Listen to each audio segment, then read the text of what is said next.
Well, in many respects, the digital city, as it's been imagined and speculated on for many years, has now arrived. The internet is no longer a place that we go to. Data is all pervasive, but so too is data becoming more and more central to the work of governments in the way that they think about engaging with citizens and delivery of services. For those working within the fields of urban studies, terms like big data and smart cities are perhaps becoming as pervasive as the internet itself. So my work is centrally focused with how ideas about smart cities and processes of data-driven urbanisation more generally are becoming more and more central to urban politics and indeed urban research in the 21st century. The way we think about what a public space is and is constituted by, the way governments engage with their citizens,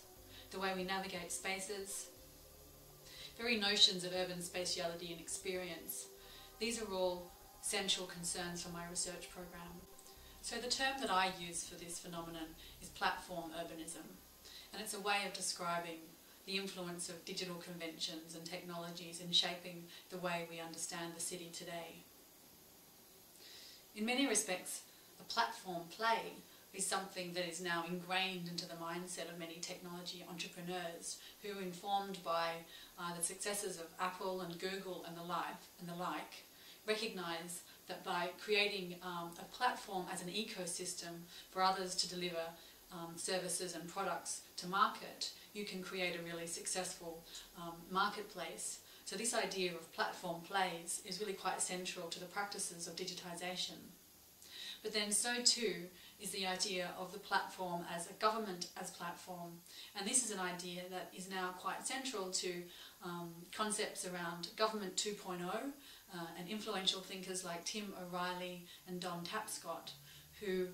present this notion that if governments can act as kind of stewards for the data that they hold, the public service information that they hold, and think about making that data available to citizens and developers and consumers in machine-readable formats, that they can, in a sense, become themselves, as governments,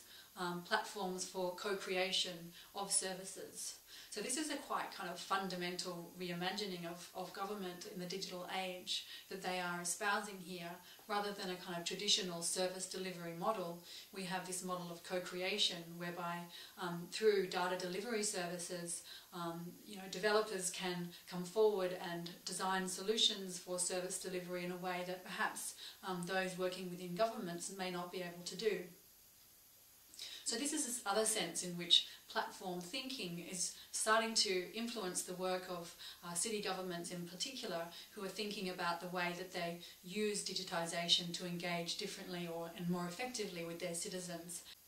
What interests me about these initiatives is, I suppose, what kinds of opportunities are there here to really not only represent an urban space and an urban environment and the issues of concern to its citizens and governments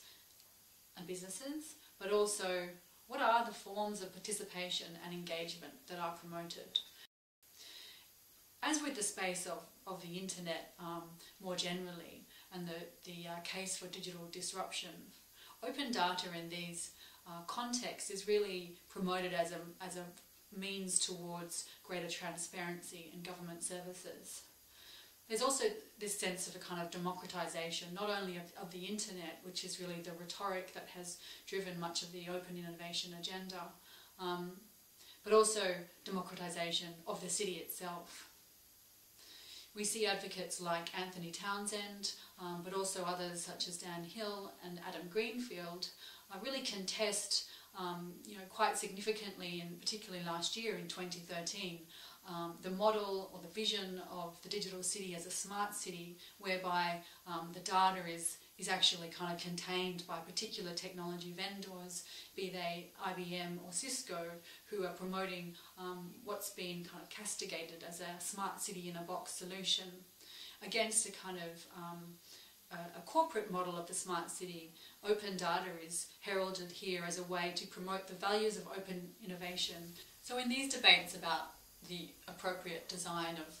data experiences in the smart city, we can hear echoes of concerns around rights to the city, rights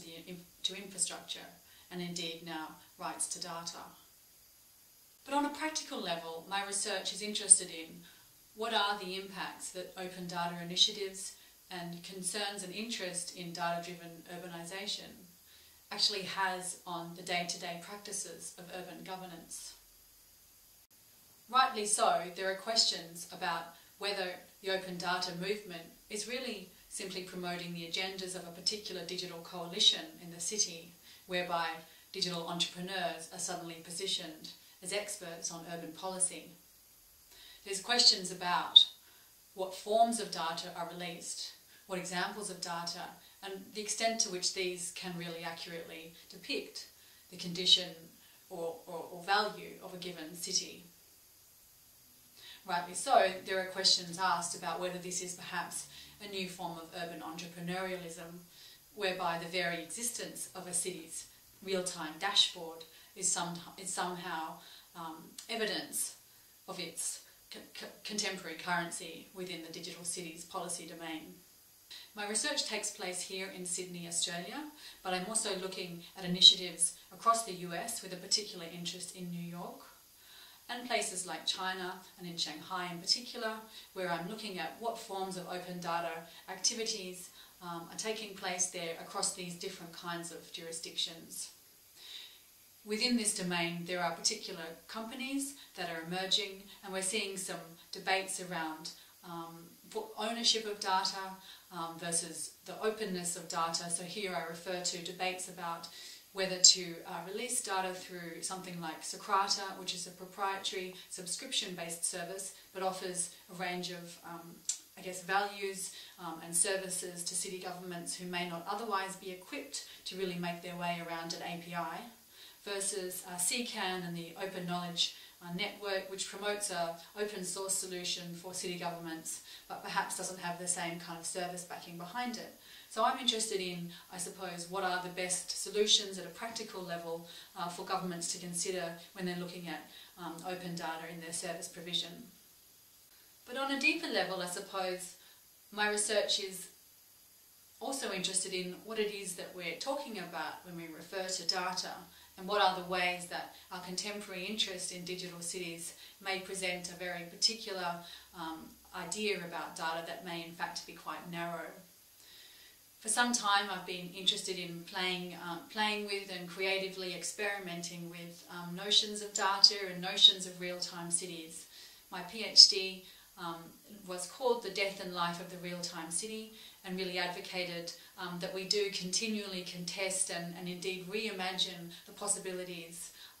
of the digital city. And this is actually a task of those of us who are interested in the spatial imaginary and its role in influencing ideas about city life.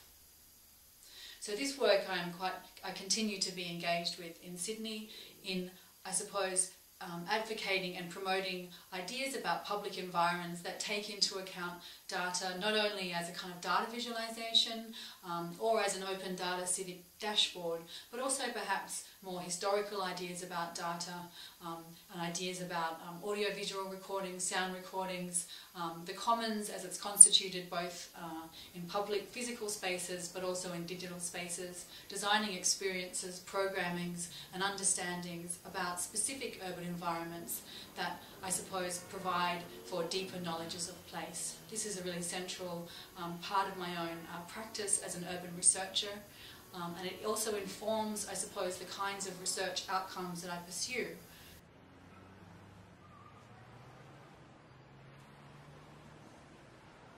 I do remain ever inspired by Henri Lefebvre's invocation, change life, change society. These precepts mean nothing